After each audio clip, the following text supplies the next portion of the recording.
அதிமுக பாரதிய ஜனதா கூட்டணி டெல்லியில என்ன நடக்குது? இத மிக முக்கியமாக அமமுகவினுடைய நிறுவனத் தலைவர் டிடிவி தினகரனுடைய நடவடிக்கைகள் குறித்தும், எடப்பாடி பழனிசாமி, பாரதிய ஜனதா, தினகரனுக்குள் நடக்கும் பல குமச்சல் நிறைந்த மோதல்களை நாம் பார்க்க போகிறோம். பாரதிய ஜனதா அமித்ஷா வலிமையான ஒரு கூட்டணியை அமைப்பதற்கு அவர் முயற்சித்தார். அவர் தொடர்ந்து எடப்பாடிட்ட சொன்னது, போன தலைவர்கள் அல்ல, நீங்கள் நீக்கிய தலைவர்களை, வலிமையான தலைவர்களை நீங்கள் சேர்த்துக் கொள்ள வேண்டும். அதுவும் முக்குளத்தோர் வாக்கு வங்கி மிக முக்கியம் என்பதை அவர் வலியுறுத்தினார்.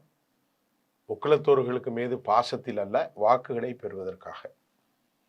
கடந்த முறை தேவேந்திர குல வேளாளர்களை, நாடார்களை, இப்படி கொஞ்சம் கொஞ்சமாக கவுண்டர்களை இப்படி அவர் செய்கின்றவர். இப்பொழுது முக்குளத்தோர் வாக்கு வங்கி தமக்கு கிடைக்கும் என்பதால் சாதிக்கும் சம்பந்தமில்லாத தலைவர்களை எல்லாம் சாதி வலயத்திற்குள் கொண்டு வர அவர் முயற்சிக்கிறார், ஓபிஎஸ் டிடிவியை கொண்டு வருவதற்கு. அப்போது அதிமுக தலைமையிலான கூட்டணியில் அமமுகவை இணைப்பதற்கு முதலில் எதிர்ப்பு தெரிவித்த இபிஎஸ் தற்போது ஓரளவிற்கு ஒத்திருப்பதாக செய்தி கிடைத்திருக்கிறது. இதுல அமமுகவிற்கு சுமார் 7 தொகுதிகள் வரை ஒதுக்கீடு செய்ய அவர் முன்வந்துள்ளதாகவும் கூட டெல்லி அரசியல் வட்டார தகவல்கள் தெரிவிக்கின்றன. இப்ப இதுல என்ன சிக்கல்னா, பழனிசாமிக்கோ பாஜகவுக்கோ சிக்கல் இருக்குதோ இல்லையோ, டிடிவி தினகரனுக்கு சமீப காலமாக துரோகி எடப்பாடிக்கு எந்த காலத்திலும் அவர் முதல்வராக வருவதற்கு நான் ஒத்துழைக்கப் போவதில்லை என அவருடைய ஆக்டிங் பிரசிடென்ட்ஸ் செயல் தலைவர்கள் எடப்பாடியால் பாதிக்கப்பட்ட அனைவர்களுக்கு முன்னாலும் அவர் சொன்னார். அவர்கள் நம்பினார்கள். we had quite, நாங்கள் வெளியேறிவிட்டோம், என்டிஏ கூட்டணியில் இல்லை அப்படின்னு சொன்ன பிறகு ஒரு மத்திய அமைச்சர் கூப்பிட்டு விட்டு அழுத்தம் கொடுக்கும்போது அதை இவர் எப்படி எதிர்கொள்கிறார் என்பதுதான் இப்போது சிக்கல்.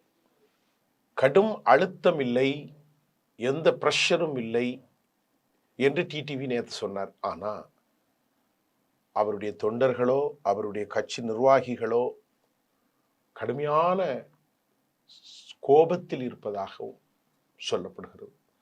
டிடிவி தினகரன் அவர்களை எப்படி சமாளிக்க போறார் என்பது பெரிய கேள்வி. டிடிவி தினகரன் தரப்புல 10 இடங்கள் மேல் கேட்கப்பட்டதாகவும், இரட்டை இலக்க எண்ணிக்கையில் தொகுதி கோரப்பட்டாலும் இவரை கண்டெயின் பண்றதுல எடப்பாடி ஒரு 6-7 சீட்டுக்கு மேல கொடுக்க முடியாது.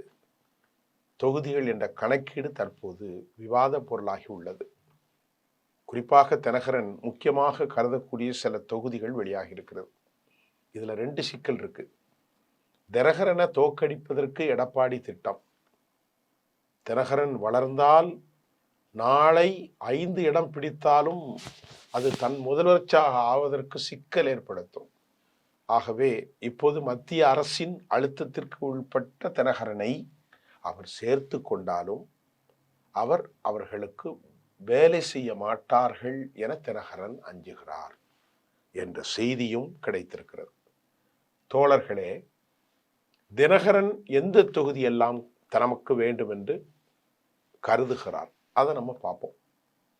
முதலில் ஆண்டிப்பட்டி, சாத்தூர், பாபநாசம் மற்றும் சென்னை பகுதியில் இருக்கக்கூடிய தாம்பரம், இந்த மாதிரி 4 தொகுதிகளுக்கு மேல அவர் பெரியகுளம், தேனி, அதே போன்று காவேரி வடிநில் பகுதி, டெல்டா, இல்லை நிறைய விஷயங்களா கேட்கணும் அப்படின்னு அவர் முடிவு செய்திருக்கிறார். ஆனால் அவருக்கு விட்டு கொடுக்க அதிமுக தரப்பு தயார் நிலையில் இல்லை. கடந்த தேர்தலில் அமமுக பிரித்த வாக்குகள் அனைத்தும் அதிமுகவின் வெற்றியை பாதித்ததை கருத்தில் கொண்டுதான் தென் மாவட்டங்களில் வாக்கு வங்கிகளை ஒன்றிணைக்க எடப்பாடி பழனிசாமி கொஞ்சம் இவரை மட்டும் சேர்த்துக்கிடலாம் அப்படின்னு முடிவெடுத்திருக்கார். அது அவருடைய சுயநலம்தான்.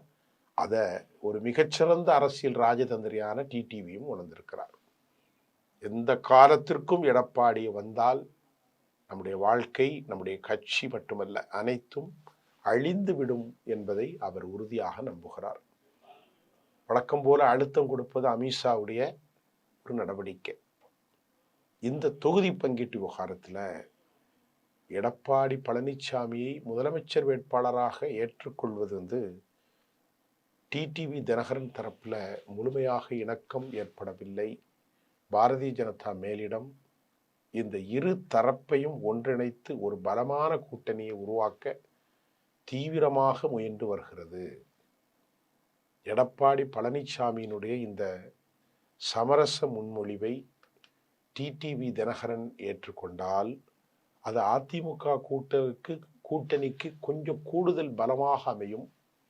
மாறாக இழுபறி நீடித்தால் அது தேர்தல் களத்தில் புதிய மாற்றங்களை வழிவகுக்கும் என்பதால் தற்போது தமிழ்நாட்டு அரசியல்ல பெரும் எதிர்பார்ப்பும் பரபரப்பும் ஏற்பட்டுள்ளது. தேமுதிகவையும் உள்ள கொண்டு வந்துடணும் அப்படின்ட்டு அமித்ஷா எதிர்பார்க்கிறார். அந்த அம்மா என்ன சொல்றாங்கன்னா, பிரேமலதா இந்த கட்சி காலியானதற்கு மிக மூல காரணம் 2016 பிரேமலதா. அந்த நேரத்தில் அவர் ஒரு தனி கூட்டணி அமைத்தார். அதனால அது மாபெரும் தோல்வியை சந்தித்தது. அவர்களுக்கு வைகோ மீது கடும் கோபம் வேறு உண்டு. அது அந்த 2016. ஆனால் இன்றைக்கு 43% வைத்துக்கொண்டு அவங்க கேட்கறது ரொம்ப விந்தையாக இருப்பதாக பலர் சொல்கிறார்கள். மேடையில் சுதீஷும் அவருடைய மகன் ஒருவரும் மற்றொருவரும் 3 நிர்வாகிகளுமே 4 பேரும் பிரேமலதாவை சார்ந்து பேரம் பேசுவதில் என்ன தப்பு இருக்கிறது, எங்களுக்கு பேரம் பேசித்தான் ஆகும். விஜயகாந்த் ஐயா அவர்கள் எல்லாவற்றையும் இழந்தார். அவரை போன்று அவருடைய மகனோ, அவரை போன்று அவருடைய மனைவியோ, அவரை போன்று அவருடைய மைத்துனரோ இல்லை. ஏனென்றால் அவர் பெரும் கொடையாளி. இந்த நேரத்தில் நாங்கள் பேரம் பேசுவது எங்களுக்கு தேவை என்று கேட்கிறாராம். இப்போ அவர் என்ன சொல்றாருன்னா, அந்த அம்மா இங்க பாருங்க, ஒரு சீட்டாவது எங்களுக்கு மேலே வேணும் பாமகவை விட. We are a wide connect with throughout Tamil Nadu.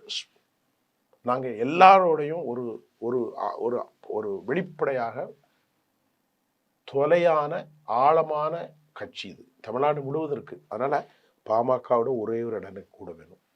அப்போ இவங்க எவ்வளோ கேட்குறாங்க? பாமக 17, இவங்க 18, பாமக 18, இவங்க 19, பாமக 20, இவங்க 21. இது விளங்கவே செய்யாது இந்த கூட்டணி என்பது இப்போ நமக்கு தெரிஞ்சிருக்கு.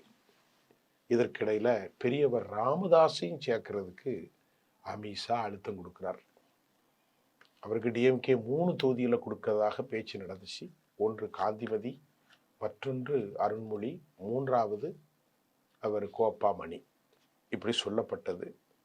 ஆனால் மகனும் பெரிய வைரியாக, வாழ்நாள் எதிரியாக ஆக்கப்பட்ட நிலையில் மாம்பழம் 2ம் எப்படி இணையும்? அதுக்கும் சாத்தியமில்லை. ஆக மொத்தத்தில் அந்த கூட்டணிக்குள்ள பெரும் சிக்கல் பெரும் சிக்கல் பெரும் சிக்கல் எழுந்திருக்கிறது. ஆனால் உளப்பூர்வமாக நேசிக்காத டிடிவி தினகரன் எடப்பாடி கூட்டணியால எந்த பிரயோசனமும் இல்லை. ஆனால் இவர்களை ஒருங்கிணைத்து செல்வதற்கான சாத்தியக்கூறு உளவியல் ரீதியாக கண்ணுக்கு எட்டிய வரைக்கும் தெரியவில்லை என சமூக ஆர்வலர்களை தாண்டி தமிழ்நாடு அரசியலை ஆழமாக உணர்ந்திருக்கிற அனைவரும் சொல்கிற கருத்தை நாம் புறந்தள்ளிவிட முடியாது என்பதுதான் இந்த செய்தியின் தாக்கமாக இருக்கிறது. நன்றி.